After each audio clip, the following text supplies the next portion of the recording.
For more, we're joined on the line by Jonathan Clowes, who's part of the ZE Gen and wider energy access team at the Carbon Trust. Jonathan, very good evening to you. Thank you for joining us and welcome. Good evening. Thank you so much for having me. I mean, if we look at Nigeria's reliance on petrol and diesel generators, which is often described as one of the country's biggest energy challenges, just how widespread is generator use? And perhaps the bigger question it is what it tells us about the state of electricity access in the country.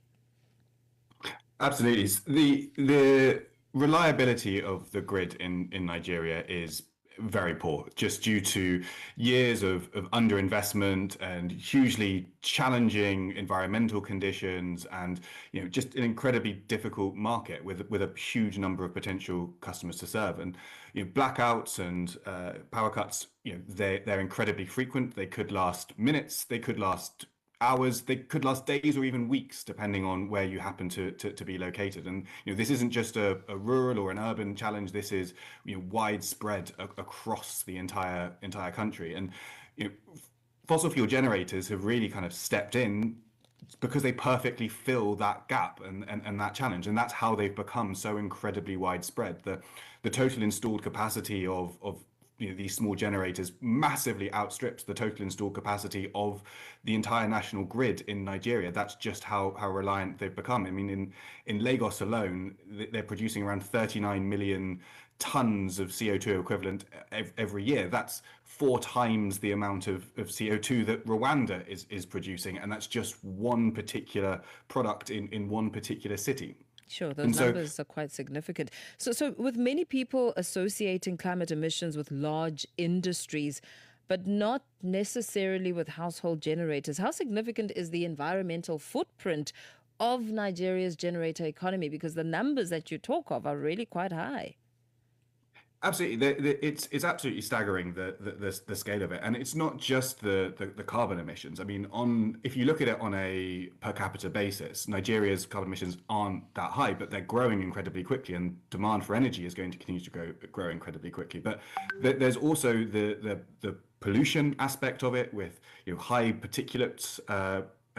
Nitrogen oxide and sulfur oxide being produced at alarming rates, and there's very clear evidence to show the health impacts are dire when it comes to their continued use, particularly in very dense urban environments.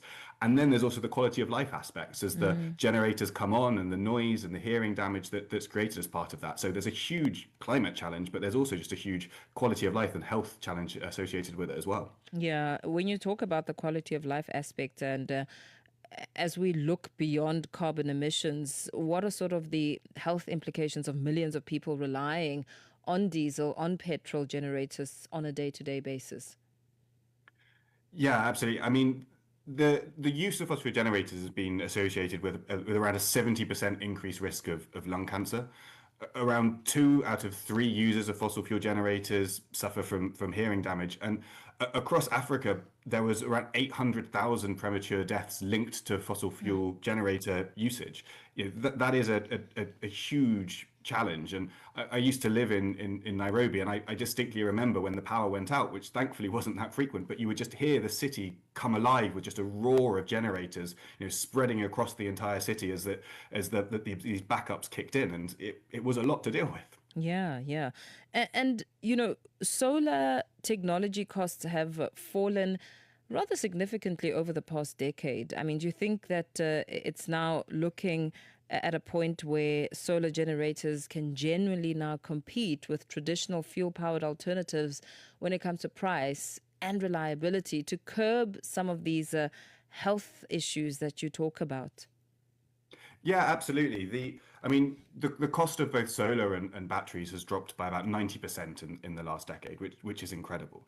But the fact remains that fossil fuel generators have been around for an incredibly long time. They're a very well established, entrenched technology that does require very specific set of circumstances to compete against. And with that, we know that the upfront cost of those fossil fuel generators is very low, but the ongoing costs through continued fuel usage is very high. And that's the complete opposite to these solar alternatives where the upfront cost is high, but the ongoing cost is low. So putting in place the right financing mechanisms for consumers to be able to access these products becomes really important. And then additional to that, as you point out, making sure that all of the relevant supply chain infrastructure is there to ensure that they stay working and don't sort of cause additional damage to the market through destroying their reputation as really high quality and high potential pieces of equipment. Yeah, it's an important balancing act. So, how do you suggest Nigeria could perhaps balance the urgent energy needs with its climate commitments? Absolutely. I mean, for me, I don't actually think it needs to be a balancing act. I think they're complementary of each other. Nigeria's, as I mentioned before, the population is growing, so and the demand for energy is only increasing. So really, it's a great opportunity for Nigeria to meet some of its incredibly ambitious climate targets and environmental targets, through the use and the adoption of these clean alternatives now to really get ahead of the challenge, because otherwise it's going to continue to be met by these fossil fuel generators. Yeah, and of course, then you talk about finance being a crucial part of it. Then looking at the role that government should play in accelerating the transition, is it mainly a matter around policy and regulation, or is it just the requirement for direct financial support and those incentives that would be needed to back it? Yeah, so it's an incredibly complex environment where actually so many different moving parts need to work together hand in hand. And on the ZGen program, that we're taking that kind of all-round approach, looking at the financing that's required, the policy environments required, the technologies, and really the consumer awareness and understanding the customer as well. And they all really need to work hand in hand for this to happen. But the financing opportunity is vast. The annual spend on fossil fuel generators and the associated fuel costs is 12 billion a year, $12 billion a year in Nigeria, and 8 billion of that is spent on fuel. There is an incredible economic opportunity to transition that spending away from fossil fuels towards these clean alternatives, which is going to benefit everyone. So this isn't really a case of requiring a single silver bullet, but really about how do we ensure that people are able to take advantage of that incredible opportunity, which is going to benefit tens of millions of businesses and households across Nigeria.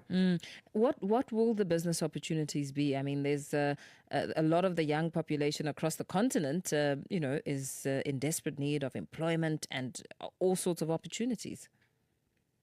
Yeah, I mean, absolutely. It's the the risk associated with the continual use of fossil generators from an economic standpoint is huge. We only need to look at the current geopolitical context, as your previous segment was talking about, where the current conflict in between Israel, Iran, and the US, it has caused massive supply chain issues when it comes to fuel. Costs have increased, the supply has gone down, and if you are a small business that's relying on your fossil fuel generator for power so that you can actually serve your customers, your energy costs have gone up dramatically over recent months, and not to mention your customers' ability to spend has gone down. So you may be running your power less, you're spending more, you have fewer economic opportunities because fewer customers are coming to buy your services or anything. And so this is really about trying to isolate people from these geopolitical shocks, which solar power is really able to do. Interesting. Thank you so much. Thanks for speaking to us and breaking that down for us.